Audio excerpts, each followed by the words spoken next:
Amigos de Radio Televisión Educativa, una vez más aquí estamos con el compromiso de entretenerles, de llevarles segmentos especiales y disfrutar con ustedes todas las informaciones que tienen que ver con el mundo de la educación en nuestra República Dominicana. Yo soy Wellington de León, les invito a estar junto a Yumilka Caram porque tenemos el compromiso de entregar lo mejor.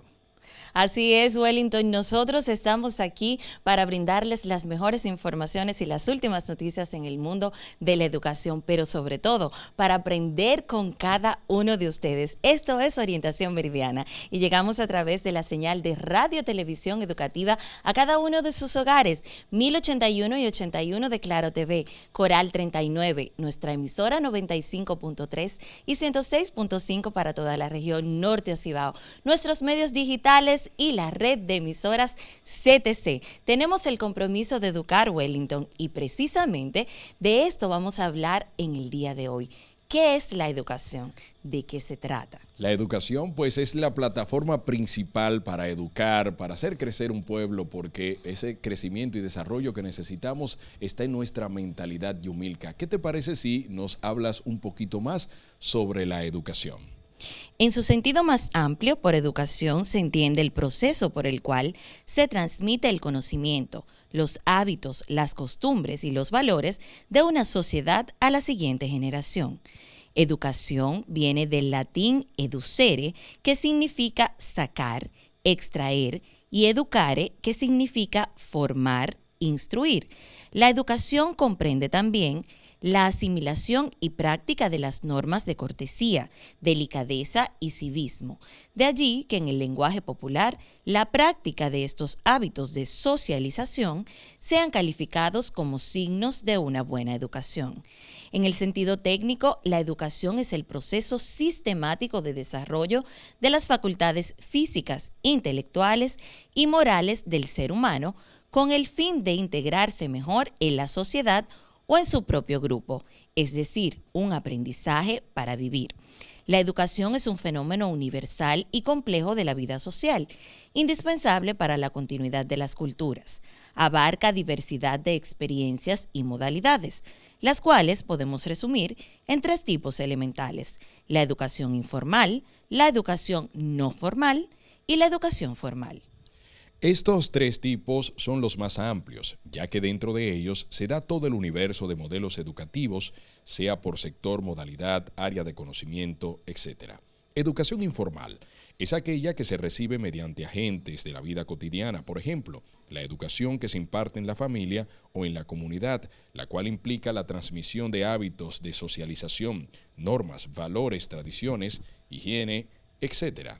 Por educación no formal se comprenden todas aquellas iniciativas educativas sistemáticas que no son conducentes a títulos, pero que permiten la capacitación de las personas en diferentes oficios o áreas de conocimiento.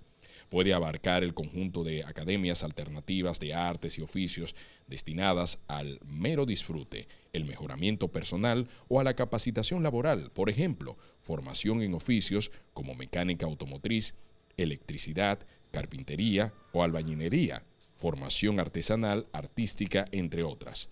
La educación formal se refiere a la formación sistemática y programática que se imparte en institutos y centros educativos, públicos o privados, a niños, jóvenes y adultos, como miras a desarrollar aptitudes intelectuales, físicas, artísticas, motoras y actitudes de responsabilidad, liderazgo, compañerismo, prosocialidad, etc., necesarias para el desarrollo social.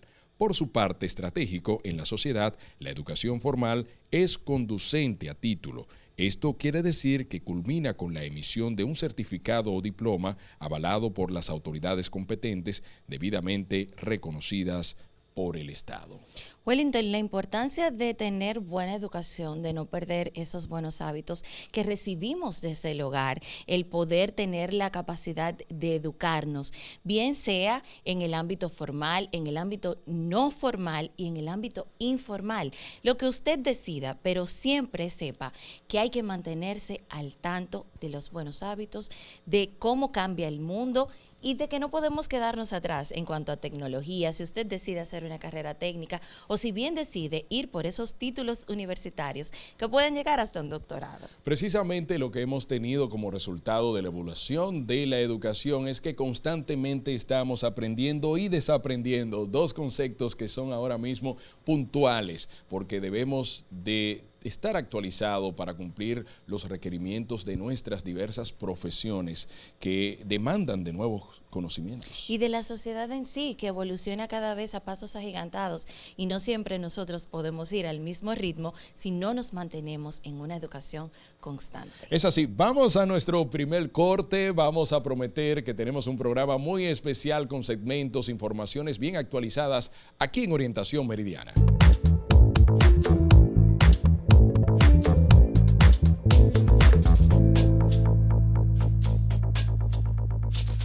Gracias amigos por continuar con nosotros. Esto es Orientación Meridiana. En este momento nos place recibir en nuestro set a Roberto Santana.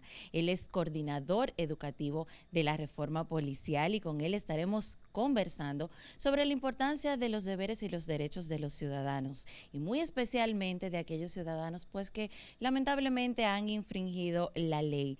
Roberto, hola, bienvenido, gracias. Para nosotros de verdad es un enorme placer tenerte aquí. El placer es mío, agradeciendo sinceramente la invitación para conversar con estos temas que son tan útiles para la sociedad dominicana.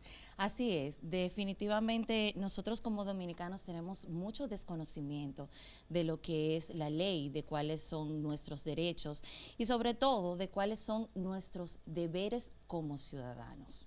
Si nos puedes dar una idea generalizada de qué se trata del derecho y el deber del ciudadano dominicano. Muy bien, con mucho gusto. Todas las sociedades en general están normadas por lo que se llama la ley de leyes. Todas tienen un estado.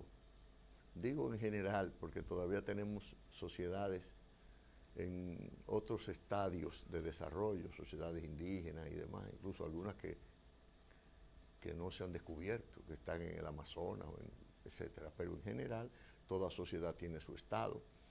El estado tiene una constitución y esa constitución, que es la ley de todas las leyes, establece los derechos y los deberes de los ciudadanos. En teoría, los deberes y los derechos de los ciudadanos forman parte de un pacto. Es decir, teóricamente hay un pacto social en el que la gente decide convivir en base a unas reglas. Claro. Para garantizar la viabilidad del conglomerado, los diferentes sectores, para que haya una unidad nacional, una unidad étnica o una coordinación o una armonía, si hay varias nacionalidades y si hay varias etnias. Ese pacto implica que todos aceptan cumplir con unas obligaciones y todos acuerdan tener una cantidad de derechos y prerrogativas. Nosotros nacemos con estos derechos y estos deberes. Bueno, entonces, los derechos tienen varias categorías, varios niveles. Se habla de derechos fundamentales, se habla de derechos de primera, de segunda, de tercera generación, ¿Cuál es el primer derecho? El primer derecho es el derecho a la vida. Pero en adición a eso, existe una cantidad de derechos que todos conocemos, ¿verdad?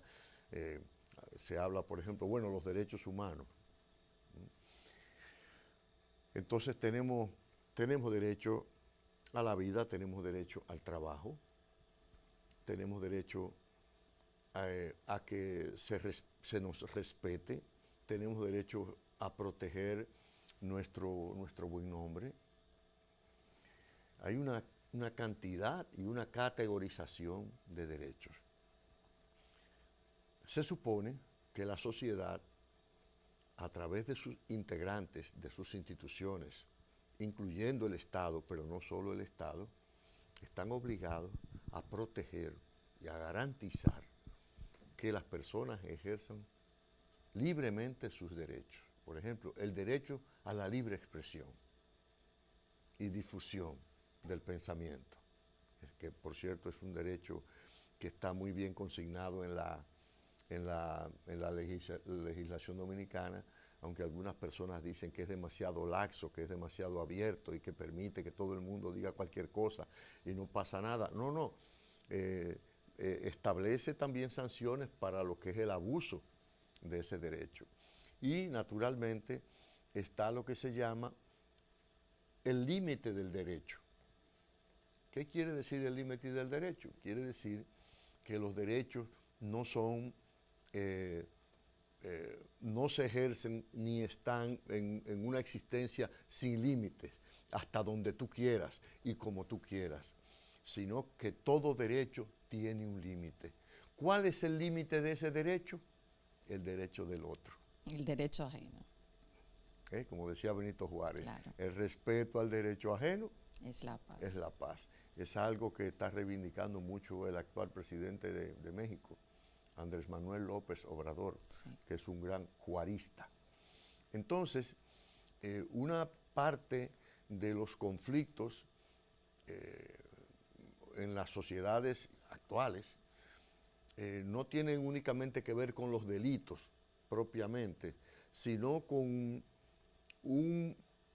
una transgresión del límite del derecho de otro. Por eso usted escucha hablando a quienes levantan estadísticas, instituciones que levantan estadísticas, que levantan información estadística, decir en estos tiempos aquí en República Dominicana que una parte de los problemas de violencia tienen que ver con convivencia. Es decir, no es que una persona salió a atracar o salió con el propósito de matar a otra, sino que en el inadecuado manejo de la convivencia se excedió, no respetó el derecho del otro. Entonces, violencia infantil, violencia intrafamiliar, violencia de género, Y esa violencia en el social, contexto de la convivencia. claro, que vemos en las calles por un simple parqueo, por una palabra quizás inadecuada para otro ciudadano, y vemos cómo estamos viviendo lamentablemente esta explosión de violencia a todos los niveles, y es como usted dice, es un asunto de convivencia, es ese hecho de que este no es mi parqueo, tengo que respetarlo, no me puedo parar ahí simplemente porque yo quise y la calle es libre o cualquier otra cosa que en muchas ocasiones se nos ocurre. Y en el seno de las mismas familias hay factores de disfunción por desacuerdo entre las parejas, por una relación inadecuada entre los padres y los hijos, por situaciones concretas de salud de la madre que tiene una situación de depresión posparto, y eso se refleja, por ejemplo, en el ámbito del manejo de sus hijos, o el padre o la madre, uno de los dos tiene un tema de adicción, o adicción a drogas, o adicción a alcohol, y eso se refleja en la convivencia. Claro. Entonces, hay un elemento importante, ya pasando a lo que sería el cómo atender la violación de los derechos. Y es, primero, el cumplimiento de la ley por quienes tienen que cumplirla, deben cumplirla todos. La ley todas, es para todos. Deben de cumplirlo las personas, deben de cumplirlo los sectores, los grupos, los conglomerados y las instituciones. Y la institución de todas las instituciones, que es el Estado. Cuando el Estado es el primer obligado, porque es el acuerdo de la sociedad de constituirse jurídicamente, es el primero obligado a educar y actuar para que la ciudadanía sepa, comprenda, domine lo que son sus derechos y lo que son sus deberes y obligaciones. ¿A través de qué debe de hacerlo el Estado? A través de todos los medios de socialización. ¿Cuáles son los medios de socialización? Las escuelas, las iglesias, los medios de comunicación, los espacios laborales y lo que se llama educación formal, educación informal y educación no formal. Entonces, cuando el Estado no cumple con eso, se crean entonces las disfunciones. ¿Cuándo el Estado no cumple con eso? Cuando no ofrece una educación o supervisa una educación de calidad. Cuando no garantiza que desde que el muchacho entra a la educación inicial, a educación básica y a los demás niveles de la educación, no lo educa en la convivencia, no lo educa en el respeto, no lo educa en las obligaciones. Y cuando el Estado no se ocupa de la familia, usted tiene aquí todo tipo en el mundo, pero estamos hablando de República Dominicana. ¿Cuántos ministerios hay? Todo tipo de ministerios. ¿Tú has oído hablar de un ministerio de la familia propiamente? No. ¿Debería existir un ministerio de la familia? Sí. ¿Por qué? Porque la primera escuela del ser humano es la familia. Así es. La escuela te resuelve cosas, conocimientos y elementos formativos. ¿Por qué no? Pero el Estado, su primera ocupación debe ser la familia, la esposa, el esposo, el grupo familiar, ese núcleo, los hijos. Entonces, cuando no se cumple con eso y no se crea un ámbito también equitativo y de igualdad de oportunidades, se crean los desniveles, se crean las desigualdades y las desigualdades también crean violencia. Esas desigualdades, bueno, a mí no me dieron educación, fulano y tal grupo tiene electricidad, tiene agua, tiene esto, yo no tengo nada. Eso crea tensión social, eso crea violencia social. Entonces, ante la violencia social generada por eso y también por cualquier otra disfunción personal o grupal, entonces es necesario tomar lo que se llama medidas preventivas. Pero la primera medida preventiva es hacer lo que debemos hacer, es decir, trabajar en la educación de la familia y en las condiciones adecuadas de convivencia de la familia, trabajar con los demás medios de socialización. Ahora bien, cuando vamos a decir que a la vez que se hace eso, permanecen las violaciones de los derechos y el incumplimiento de las obligaciones, entonces existe la necesidad de crear lo que se llama la prevención secundaria y la prevención terciaria. Estamos hablando de un Estado permisivo, un Estado que permite las transgresiones sin que existan consecuencias a nivel personal. Es decir, estamos viendo que existe una situación social, estamos haciendo las labores de prevención, pero a la hora de tomar acción porque un ciudadano determinado infringió la ley, si el Estado permite que esto suceda, estamos con esto también enviando un ejemplo y una comunicación. Sí, es totalmente como lo dices. Cuando hablamos de prevención primaria, prevención secundaria y prevención terciaria, estamos diciendo que cada parte del Estado y que cada parte de la sociedad tiene que cumplir lo suyo. Por ejemplo, estamos diciendo el Estado tiene la obligación de apoyar a la familia. Ahora bien, ¿cómo es que dicen los textos bíblicos? Ayúdate, que yo te ayudaré. Que yo te ayudaré. Claro. Es decir, el Estado ayuda a la familia, la apoya, todo lo que se necesite, el papá, la mamá, o sea, el debe ser, estoy hablando del debe ser, a los hijos y demás, pero el primer componente de obligación sobre la familia es la familia misma, es el papá, es la mamá, son los hijos mismos. Es decir, ningún Estado, ni ninguna institución de ningún tipo, ONG o lo que tú quieras, le puede resolver a una familia cuestiones que la familia misma debe resolver. Entonces, cuando hablamos de prevención terciaria, secundaria, nos estamos refiriendo a crear un ambiente en la comunidad, en las escuelas, un ambiente que evite que las personas lleguen a la violencia, lleguen al mundo del delito, es decir, lo prevenga a tiempo.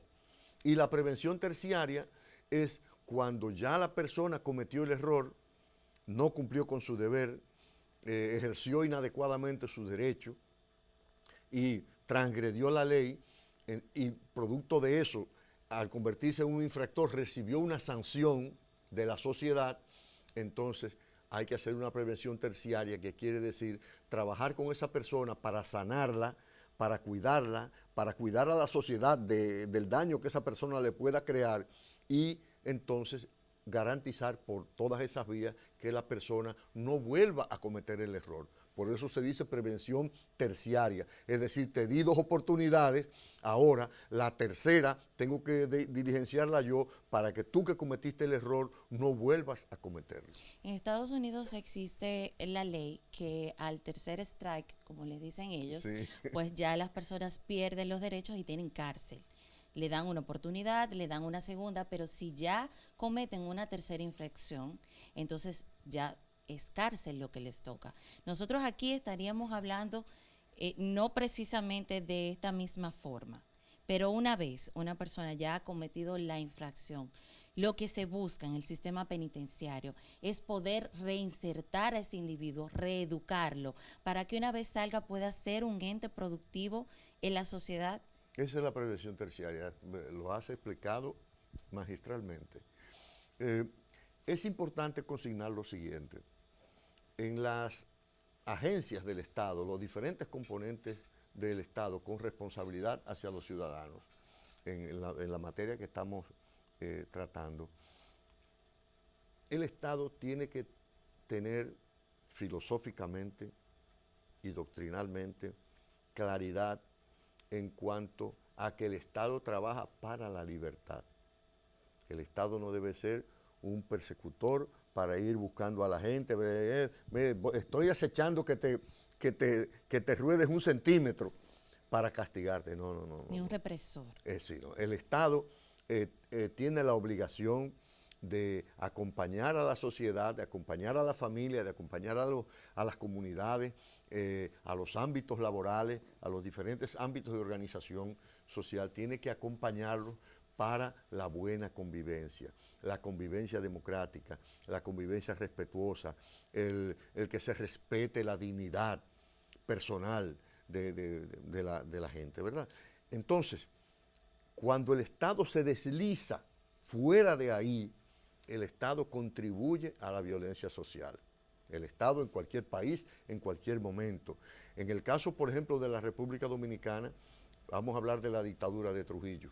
Bueno, el Estado se encargaba en el marco dictatorial de perseguir, de cercenar las libertades de la gente. Entonces el Estado no estaba cumpliendo con su misión. Si hablamos de la denominada época o etapa democrática, si hablamos del sistema de justicia, por ejemplo, cuando decimos el Estado debe de promover principalmente la libertad, perseguir el delito, pero orientado también a la vida en libertad, el libre albedrío.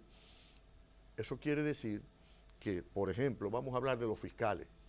Si dice la ley que cuando una persona se enfrenta a la justicia, la puerta de entrada, policía, o llegó ya directamente al fiscal, porque para judicializar cualquier caso tiene que llegar al fiscal. El fiscal tiene 7 medidas que puede tomar con esa persona, dependiendo de si es peligrosa o no, si se puede sustraer del proceso o no, si puede hacer daño al proceso o no, si tiene arraigo o no. Bueno, ¿cuáles son esas 7 medidas? Bueno, venga cada cantidad de días aquí.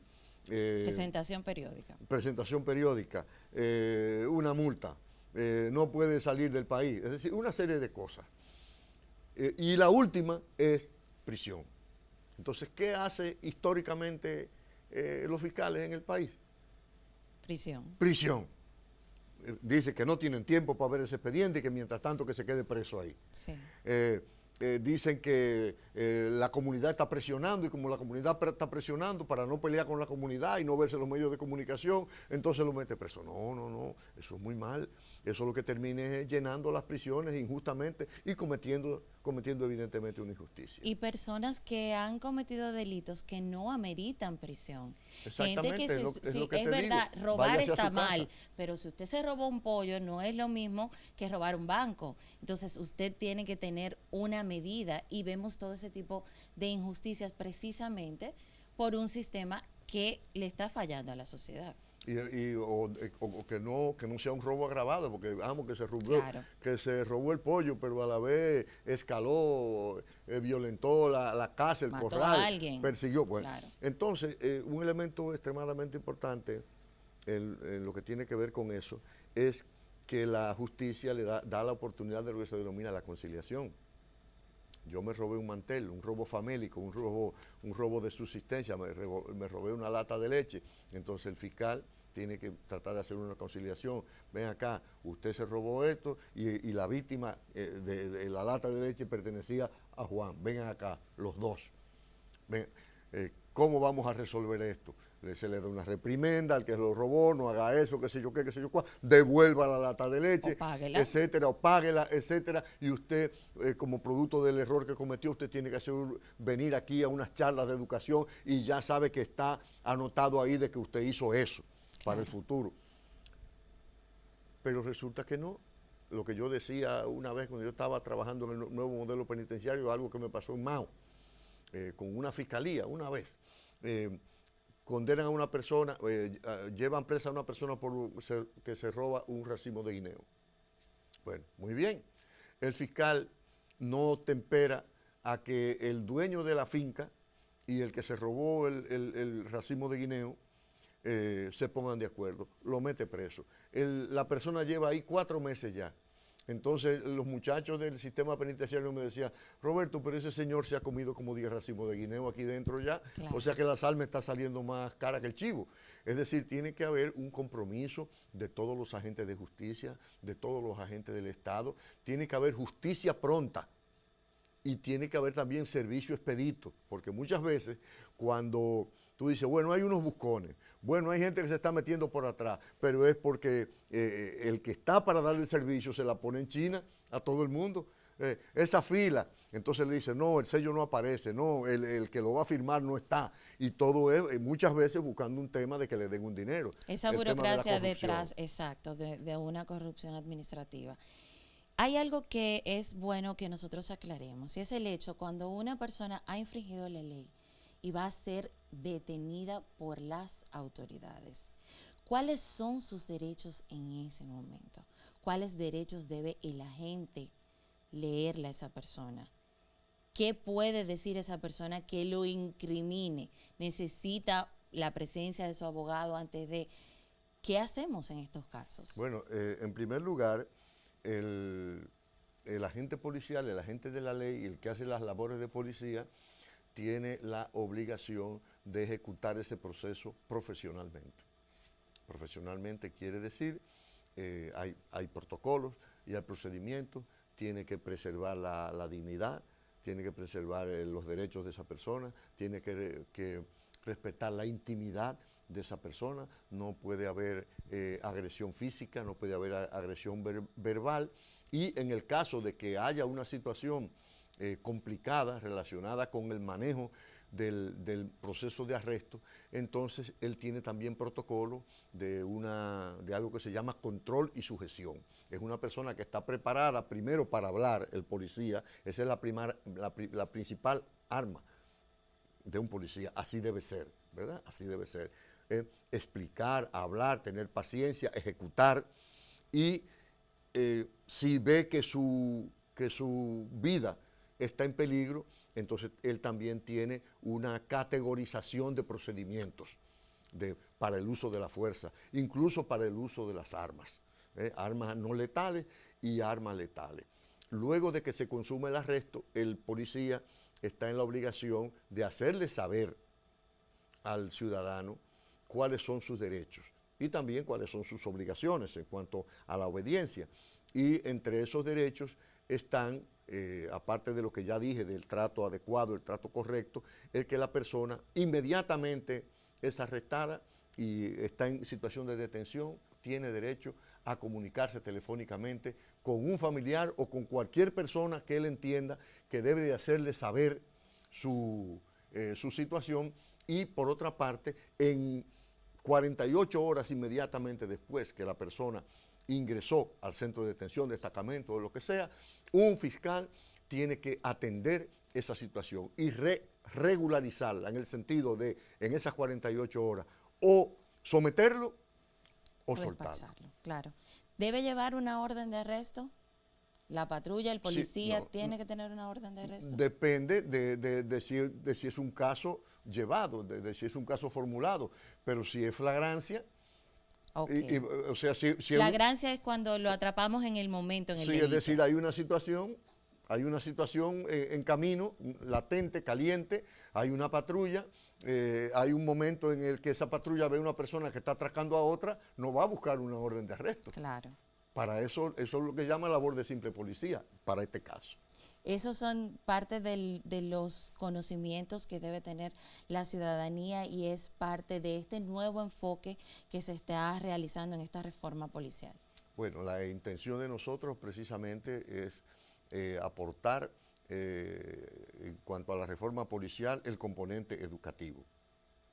El componente educativo significa que más allá de los elementos equipamiento, elementos estructurales, etcétera, el cambio profundo donde tiene que operarse es en la persona policía. Ya sea raso, ¿verdad? Alistado, cabo, sargento, oficial subalterno, oficial superior, general. Hay que cambiar a la persona. Ahora, ¿cómo es que se cambian las personas? ¿A palo? No. Es con educación. Claro. ¿Cómo fue que lo bueno que tenemos desde que nacemos y somos niños, etcétera, lo bueno que tenemos, ¿quién nos lo dio? La familia donde estábamos, nos educaron, eso no se hace, no coma de esa manera, no coja lo ajeno, ¿de dónde usted trajo eso? Déjese de estar con esas modas, es la familia. Entonces tenemos, en el caso de la policía, que hacer una nueva educación para que haya un policía cercano a la sociedad, que sepa lidiar con el ciudadano, pero un policía también que sea profesional y que tenga integridad en el desempeño de lo suyo. No que sea un policía, ¿cómo se llama?, extorsionador.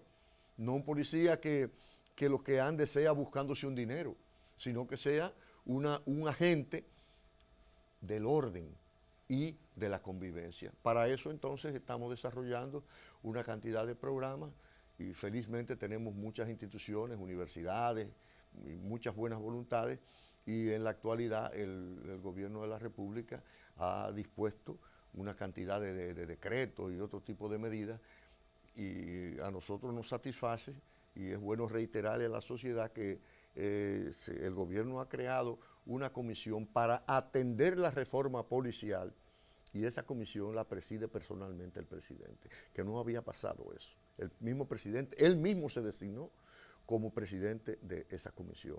Eso lo que quiere decir es que la sociedad que debe apoyar este proceso de reforma no es apoyando a Pedro, a Juan, a Juana, a su hermana, a un rector, no. Usted está apoyando al mismo presidente que usted eligió.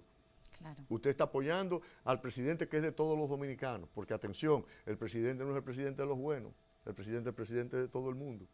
Y él mismo dijo, bueno, necesitamos una nueva policía. Y el aspecto principal para cambiar la policía es darle una nueva educación al policía. Sacar a la calle a un policía que sepa cuáles son sus obligaciones, que sepa cuáles son sus derechos y que sepa que es un auxiliar de la comunidad, no un enemigo de la comunidad.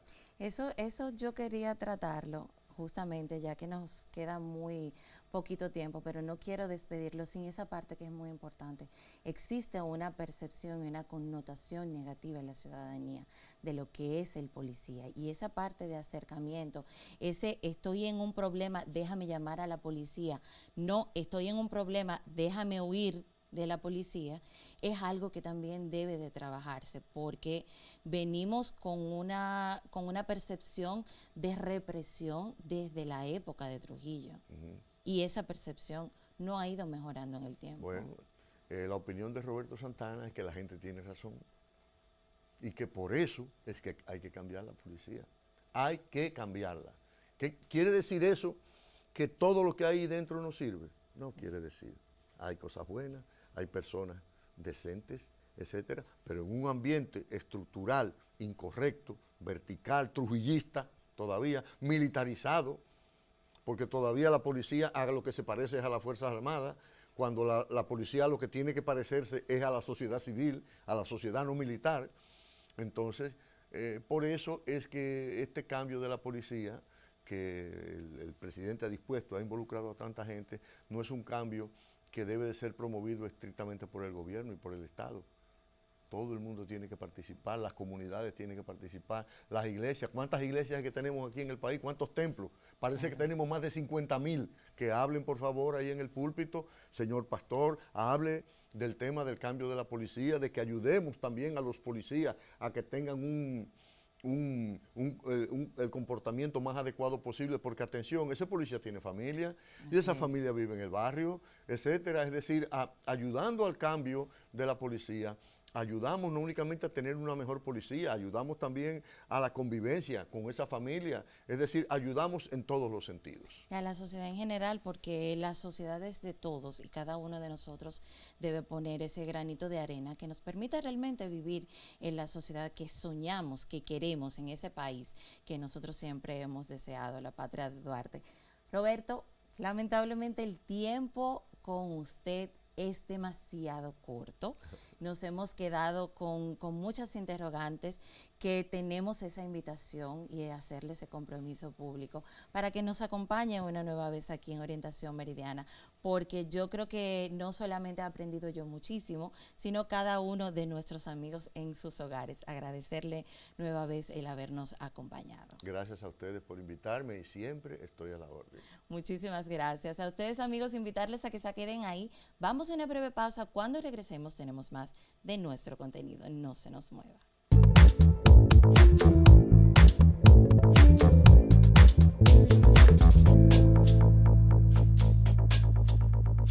Amigos, gracias por acompañarnos. Nosotros continuamos con más del contenido de Orientación Meridiana, precisamente hablando de la importancia, Wellington, de la educación aquí en República Dominicana y en el mundo. Hay un tiempo para todo, Yumilka. Llegó el tiempo de las vacaciones y el tiempo de las vacaciones le da paso al regreso a las clases. Yo siento que los padres tuvimos un respiro con nuestros hijos y que ya debemos mandarlo a la escuela. Tú sabes que ese proceso de adaptación pasa para todos, no solamente para los niños. Yo creo que también los docentes, los niños, los padres, todas las personas que están involucradas en el mundo de la educación. Nosotros como Ministerio de Educación también, que estuvimos no de vacaciones, sino preparándonos realmente para este reinicio a las clases, ya con mucho más ánimo, más alegres, porque pues después de todo este proceso de pandemia llegamos con mucho más libertad a las aulas y a compartir mucho mejor. Es así, debemos acotar que en el caso de los maestros no se van de vacaciones, se quedan corrigiendo exámenes, procesos extraordinarios de exámenes. Y tienen que entrar nuevamente mucho antes que los niños, porque tienen que preparar todo su material y sus aulas para el reinicio de las clases. En el caso de las aulas hay que repararlas, ese proceso de mantenimiento, de buscar que todo esté en su lugar para que estén en condiciones tanto en el sector público como privado. Se da este proceso. Y yo creo que nosotros también como padres debemos de hacer ese ejercicio de motivar a nuestros niños a que regresen a clases con alegría, de que estemos todos llenos de entusiasmo y pongamos nuestro granito de arena para que este sea un año escolar exitoso, ¿cómo no? Me acuerdo que ahora en las redes está muy de moda un reel que evoca a los tiempos de la Chilindrina, que decía, yo que le había tomado tanto amor a las vacaciones, ya se terminaron. Así que a prepararse, que ya es hora de cumplir nuestra labor. La labor es formarse, la labor es llegar temprano, no esperar. Si dicen el día tal, no deben ir después.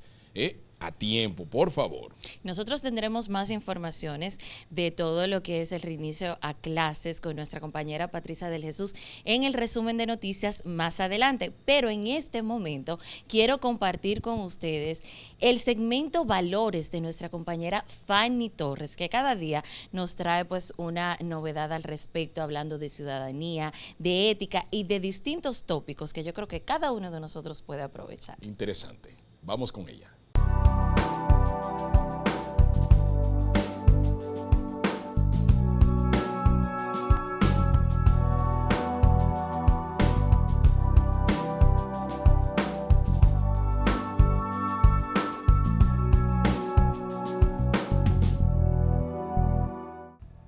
Hola mi gente, una vez más soy yo, Valores con Fanny Torres. Hoy en este segmento que le ofrecemos estaremos hablando de valores y educación, un tema que a mí me apasiona, tanto uno como el otro, ya ustedes lo saben, que hablar de valores es ver a la persona en sí misma, por dentro y por fuera. Pero hoy lo acompañamos de la educación. ¿Qué tienen que ver los valores con la educación? Siempre en mi rol de maestra, lo que digo, enfatizo y practico es que la educación no enseña valores. La educación refuerza los valores que vienen de la familia y de la sociedad. Por eso, nuestras familias, nosotros como madres y como padres y los hijos, debemos de ver en ese seno, en ese núcleo familiar, que la educación tiene un valor en sí misma. No podemos hablar de educación divorciada de lo que son las buenas prácticas de los docentes, de los padres, de los estudiantes y del sentido que tiene el formarse, el educarse, no para adquirir valores, sino para fortalecer esos valores que hemos aprendido desde niño, desde el mismo momento de nuestra concepción, a través de eso que recibimos de la respiración de nuestra madre, de la aceptación que tienen nuestros padres. Ya nosotros vamos asumiendo como ser, como vida, lo que más tarde se reflejará en nuestro quehacer. Por eso, cuando hablamos de valores y educación, estamos hablando de un ser humano, una persona que tiene muy claro cuáles son sus límites y cuáles son sus posibilidades. Al hablar de límites, hablamos de qué yo debo hacer, qué yo puedo hacer en determinados momentos. Y cuando hablamos de posibilidades, es todo lo que hay a mi alrededor, todo lo que me acompaña, todo lo que yo tengo y que yo puedo hacer uso de ellos sin grandes dificultades.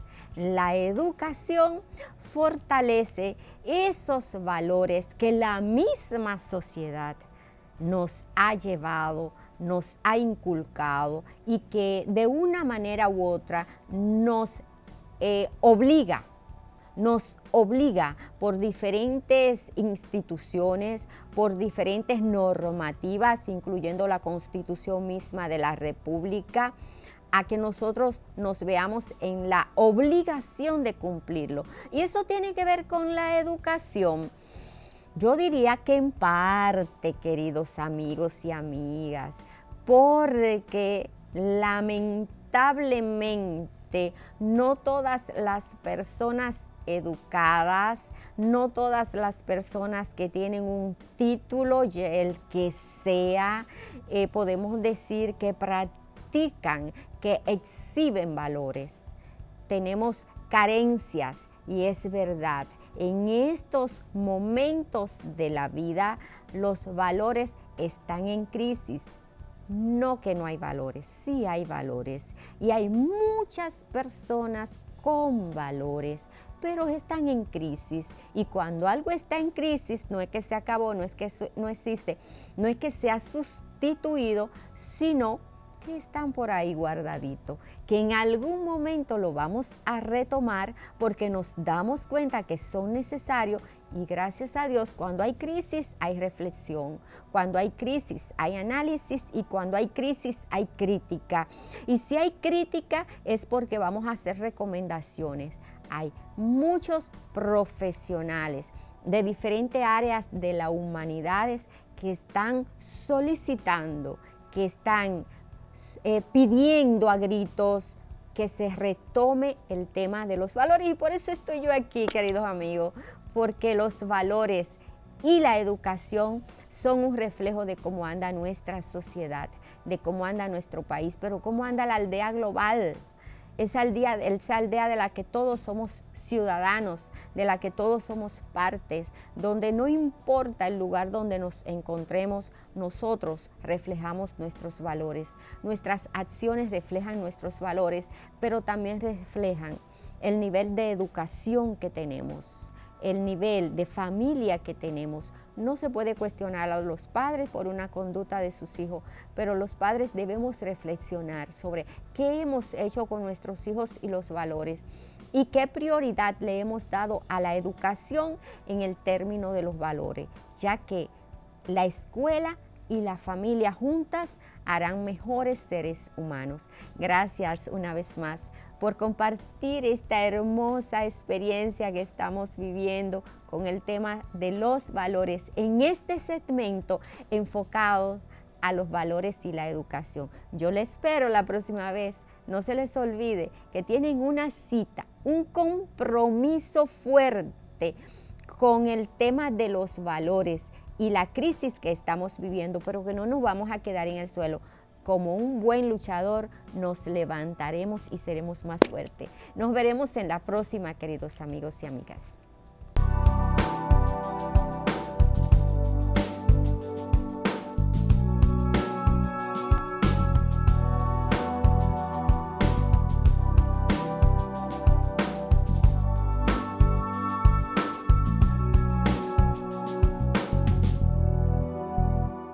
Excelente la participación de Fanny Torres aquí con este segmento que siempre nos habla de valores, de civismo y de cosas positivas para nuestra ciudadanía. Precisamente ahora vamos a pasar en Orientación Meridiana con Cátedras Ciudadanas, un tema bastante interesante. Veamos.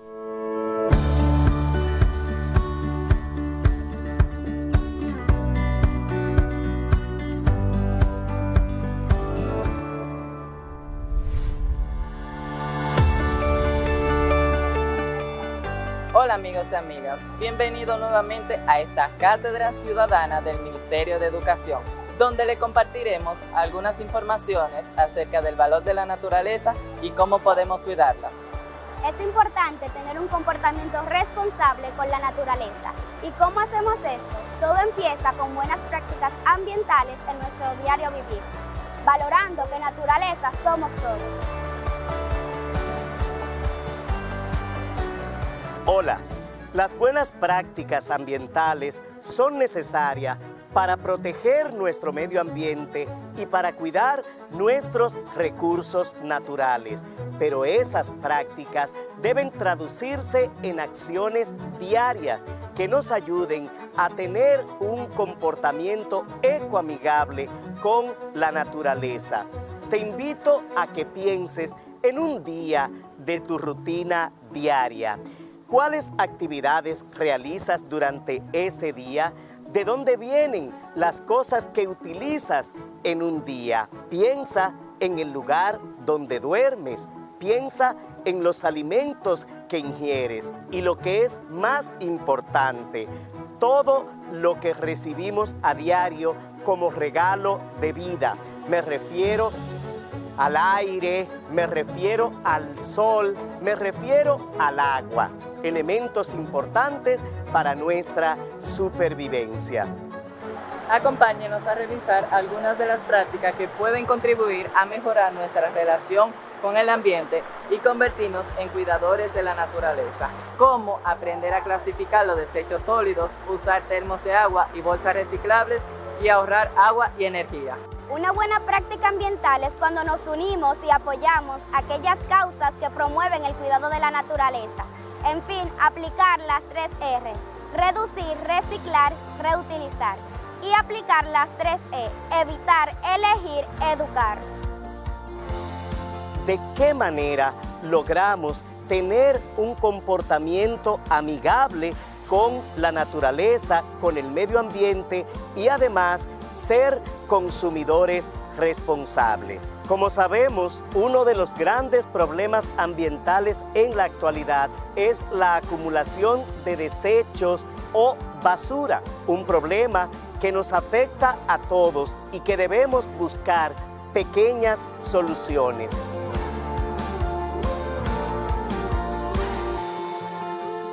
Pensemos, si no elegimos cuidar el ambiente, tendríamos consecuencias muy negativas para todos los seres vivos, tales como enfermedades, de escasez, deforestación, contaminación y la destrucción de vida. ¿Qué pasaría si no tomamos conciencia y cambiamos las malas prácticas?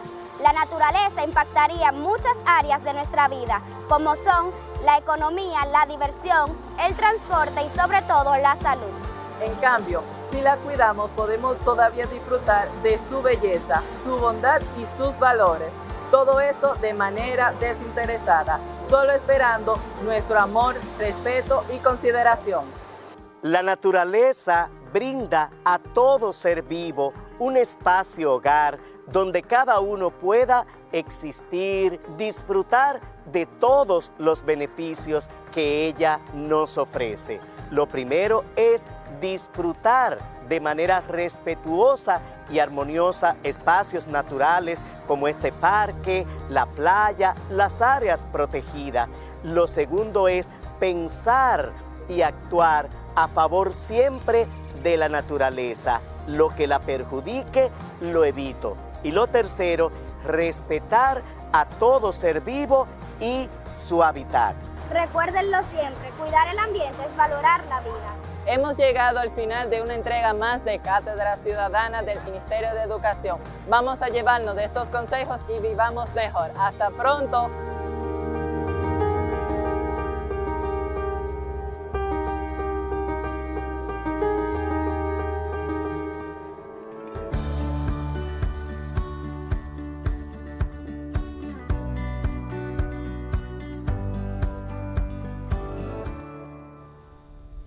Amigos, si decía una canción infantil que una vez que cuidas la naturaleza, pues tu vida también será mejor.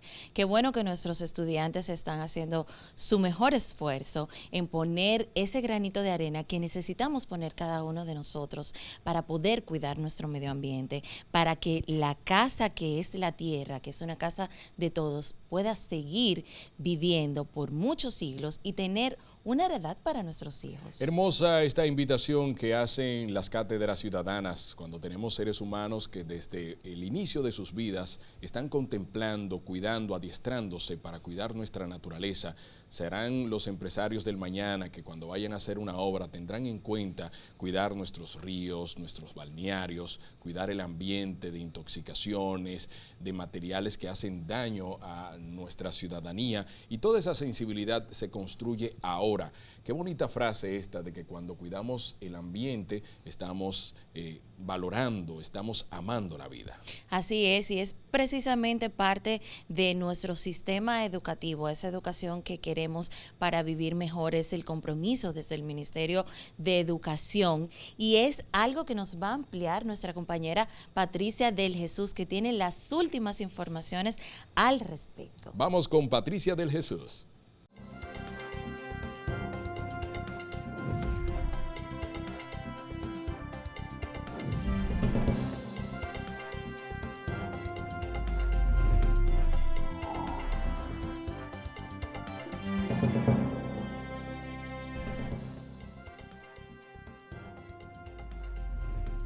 Saludos, ¿qué tal? Bienvenidos a otro resumen de noticias. Gracias por acompañarnos. Aquí están las informaciones.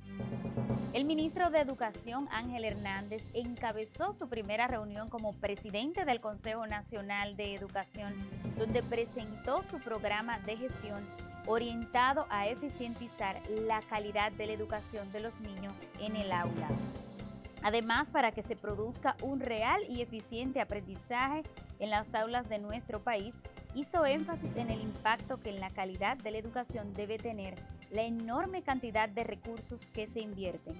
Durante la reunión, el ministro presentó un informe detallado sobre los trabajos que ha venido realizando desde el inicio de su gestión con la comunidad educativa, para conocer los lineamientos pedagógicos generales con el propósito de lograr aprendizajes de calidad en las aulas, así como para orientar sobre el proceso de desarrollo para el nuevo año escolar, pautado a iniciar el 1 de septiembre y para los docentes el 19.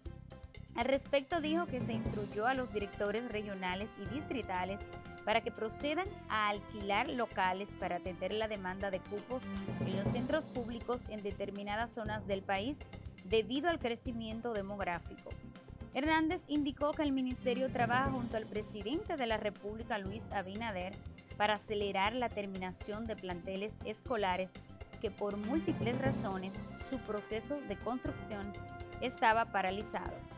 Manifestó que se han creado varias comisiones, entre ellas una para revisar la Ley de Educación 6697. Además, hay otras comisiones como lo es para evaluar el nivel de aprendizaje y desempeño, también para evaluar el programa Prepara. Todo esto lo dijo el ministro cuando encabezó su primera reunión como presidente del Consejo Nacional de Educación. Hasta aquí el resumen de noticias. Gracias por estar con nosotros. Le invitamos a mantener la sintonía.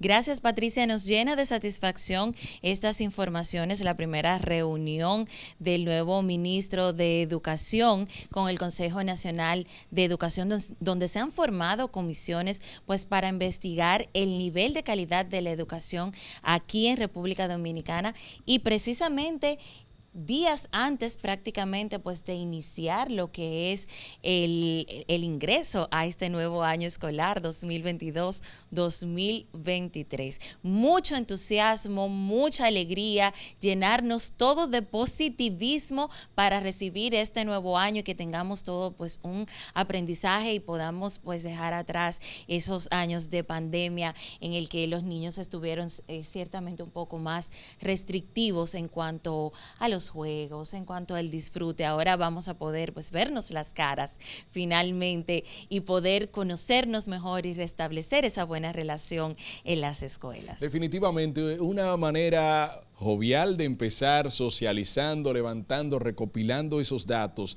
que necesita el ministro para tomar buenas decisiones en cuanto a todo el porvenir de la educación dominicana. Sabes que es una labor titánica, recientemente se inicia y sé que este ideal que tiene nuestro nuevo ministro de la educación dominicana, sé que lo va a liderar de una manera espectacular. Nosotros tenemos que decir hasta luego, Wellington, porque sabes que no me gusta decirle a ninguno de ustedes adiós. El compromiso es que regresamos con una nueva entrega de Orientación Meridiana. Gracias por acompañarnos. Así es, todos los medios unidos para llevarles a ustedes un capítulo más de Orientación Meridiana, Coral 39, los canales 1081 y 81 de Claro TV, las emisoras del CTC, nuestras plataformas digitales, todos con Orientación Meridiana. Hasta la próxima. El momento es hoy para aprender, entre todos vamos a lograrlo. La enseñanza llegará a tu hogar, la distancia no nos parará, con honores vamos a grabarnos una nueva canción, esperanza y de fe brotará desde tu corazón.